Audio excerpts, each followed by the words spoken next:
Samahan nyo na naman nga ako mga mare dito sa aking mga kaganapan at ayan, araw naman mga mare nito ng Tuesday at ayan, inasikaso ko na nga din pala itong aking mga pinamalengke at ngayong araw mga mare, magtitinda nga pala tayo ng balot. Kakauwi nga lang namin dyan mga mare dahil nga itong aking honey my love, wala pala siyang pasok ng mga araw na yan kaya ayan, sinamahan niya nga pala akong mamalengke nitong aking mga paninda at ayan, pag uwi kong mga mare, nasikaso ko na agad itong aking mga nilabhan nung nakaraang araw.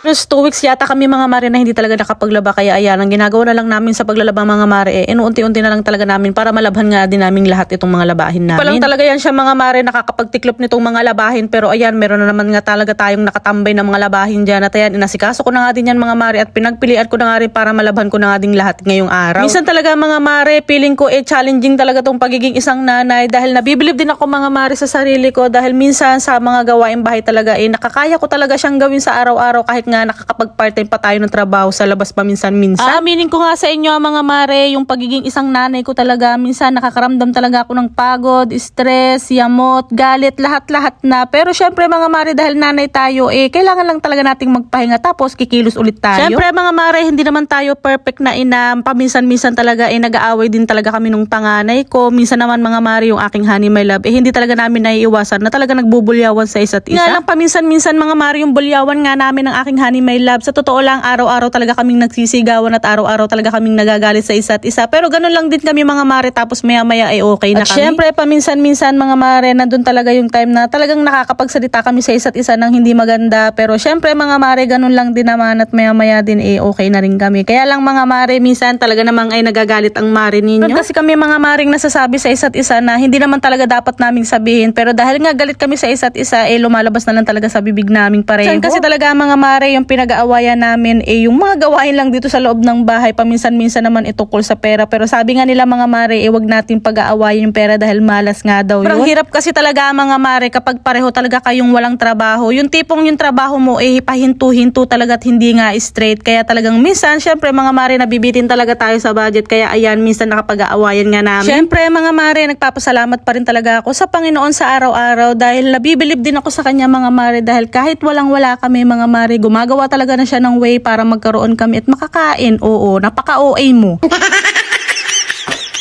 Syempre mga mare, hindi na para magsinungaling sa inyo dahil chismosa kayo ng buhay ko at ayan, sasabihin ko talaga sa inyo lahat.